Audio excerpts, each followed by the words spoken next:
Bismillahirrahmanirrahim. Assalamualaikum warahmatullahi wabarakatuh. Alhamdulillah wa nusalli ala rasulillah. Bismillahirrahmanirrahim wa alaihi natawakkal. Teman-teman yang saya cintai, yang saya banggakan, sebelumnya kita akan membaca hadiah Fatihah. Siapa saja yang membaca Fatihah ini dan mengaminkan, semoga diundang oleh Allah Subhanahu wa taala menjadi tamu-tamunya, yaitu di Mekah Al-Mukarramah, dan bisa ziarah kepada Madinah Al-Munawwarah, yaitu tempatnya baginda Nabi Muhammad sallallahu alaihi wasallam. Ala hadiyanna as-salihah al-Fatihah. A'udzubillahi minasyaitonir rajim. Bismillahirrahmanirrahim. Rabbi israh li sadri wa yassir li amri wahlul 'uqdatam min lisani yafqahu qawli. Ya Fattah ya Alim, nasrun minallah wa fathun qarib. Teman-teman yang saya cintai, alhamdulillah saya berada di kota yang diidamkan oleh seluruh umat Islam, yaitu berada di kota Madinah Al-Munawwarah. Kota Madinah Al-Munawwarah adalah kota yang beda daripada kota-kota yang lain, di mana kota Madinah ini memiliki banyak nama. Bahkan ada yang mengatakan ratusan, ada yang mengatakan puluhan, dan lain sebagainya. Kita ambil contoh saja beberapa nama. Yang pertama, Madinah itu disebut yaitu Darul Iman. Dar artinya tempat, iman adalah iman. Di mana orang-orang Madinah ini di mana tempatnya itu untuk orang-orang yang beriman.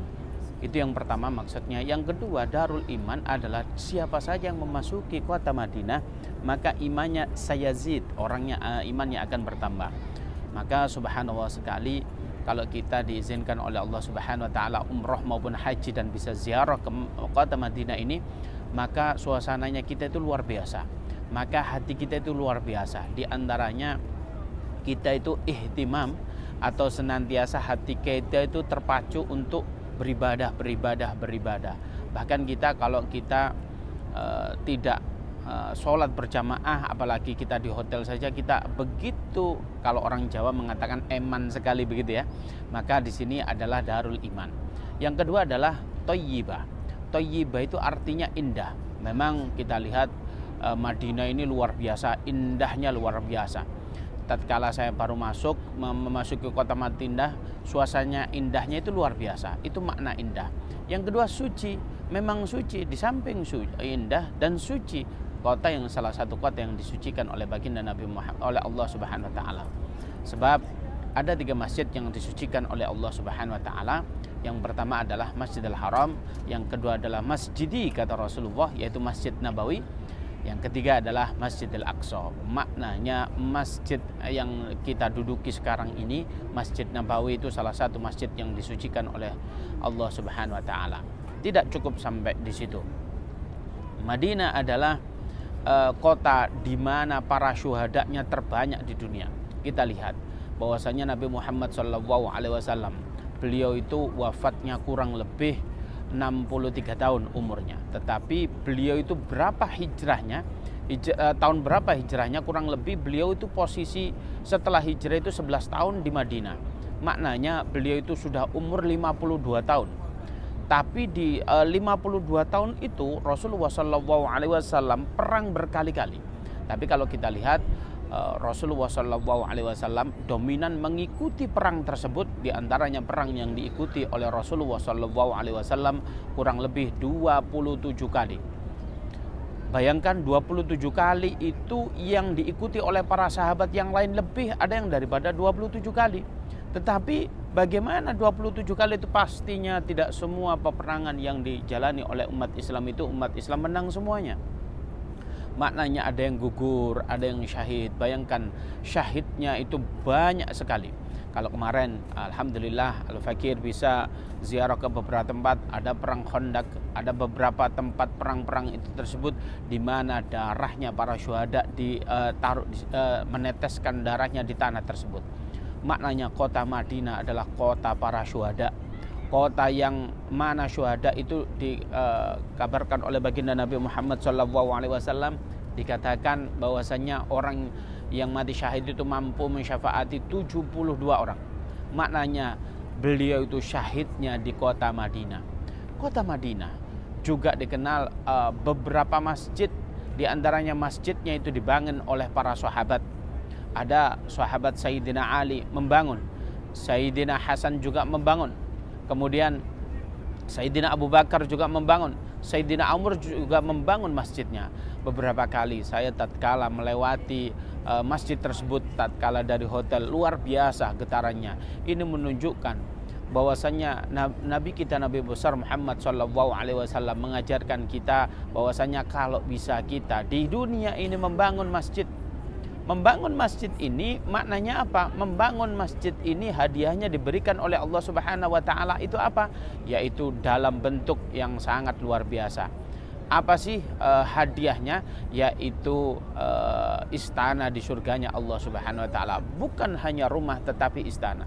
Bayangkan kalau istananya sangat luar biasa di surganya Allah Subhanahu wa taala, maka itu reward yang tiada duanya. Oleh karena itu para sahabat berlomba-lomba untuk membangun masjid, dan di kota Madinah ini banyak masjid. Di antaranya ada salah satu masjid yang dibangun oleh baginda Nabi Muhammad SAW sendiri, yaitu Masjid Quba. Masjid Quba, tatkala Masjid Nabawi ini sudah dibangun oleh baginda Nabi Muhammad SAW, sesekali baginda Nabi Muhammad SAW mendatangi Masjid Quba. Ini menunjukkan bahwasanya baginda Nabi Muhammad SAW cinta betul sama yang namanya Masjid Quba. Bahkan beliau itu di sana setiap Sabtu beliau mendatangi masjid tersebut, sehingga ingin mendapatkan berkahnya, ingin mendapatkan sunnahnya. Baginda Nabi Muhammad SAW itu setiap hari Sabtu itu datang ke sana, sehingga para masyarakat sini setiap hari Sabtu yaitu mendatangi Masjid Quba. Karena apa? Ingin itba' Rasulullah. Karena apa yang dilakukan Rasulullah itu menjadi sebuah hadis, maka kalau kita menjalankan hadis, maka mendapatkan pahalanya sunnah. Maka setiap satu, Masya Allah, di Masjid Quba itu crowded sekali, ramai sekali. Bahkan kemarin saya datang hari Kamis, itu saja sudah ramai. Luar biasa sekali. Bahkan dikatakan di salah satu hadisnya Rasulullah SAW, barang siapa yang berwudu di rumahnya, disempurnakan wudhunya, kemudian dia mendatangi Masjid Quba tersebut, kemudian dia sholat 2 rakaat, sholat apapun itu, maka diberi pahala oleh baginda Nabi Muhammad oleh Allah Subhanahu wa taala. Apa pahalanya? Yaitu umrah tamatun, umrah pahalanya sempurna. Maknanya pahalanya tidak ada bedanya orang yang umroh yang real ataupun orang yang mendatangi Masjid Quba, pahalanya sama betul. Ini merupakan masjid yang sangat luar biasa. Dan masjid tersebut adanya di kota Madinah. Kota Madinah ini di samping memiliki beberapa masjid yang luar biasa tersebut, ada masjid yang sangat ikonik, yang sangat fadilahnya luar biasa, yaitu Masjid Nabawi. Apa keunggulannya, apa fadilah yang diberikan oleh Allah Subhanahu wa taala? Di antaranya adalah barang siapa yang sholat di Masjid Nabawi ini, maka dia diganjar oleh Allah Subhanahu wa taala, diberi pahala oleh Allah Subhanahu wa taala berapa kali? Yaitu 10.000 kali. Yang menjadi pertanyaan, Ustadz, kalau saya ini sudah ke Masjid Nabawi, apakah di rumah saya boleh nggak sholat? Pahala saya kan sudah 10.000. Maknanya bukan begitu. Setiap orang berkewajiban. Maknanya kalau wajib, kalau tidak melakukan, maka dia berdosa. Anda pahala itu urusan lain. Anda pahalanya surplus, tapi kalau Anda tidak sholat setelah Anda pulang dari Masjid Nabawi, kalau ke Indonesia, maka Anda juga mendapatkan dosa. Oleh karena itu pahalanya surplus. Ayo dong istiqomahin barang siapa yang umroh, yang biasanya ke masjid, yang biasanya istiqomahkan amalan-amalan tersebut. Dan yang lebih istimewa lagi, di dalam Masjidil Nabawi ini ada tempat yang sangat luar biasa, yaitu tempatnya itu bernama Raudhah. Di mana Raudhah itu adalah yaitu bagian daripada taman-tamannya surga yang disiapkan oleh Allah Subhanahu wa taala. Di manakah tempat Raudhah itu? Di dalam masjid ini ada rumahnya baginda Nabi Muhammad SAW, di mana rumah itu sekaligus makam beliau. Kita lihat antara makam itu, kata Rasulullah, dengan mimbarnya Rasulullah SAW itu disebut Raudhah. Raudhah itu adalah taman-taman surga.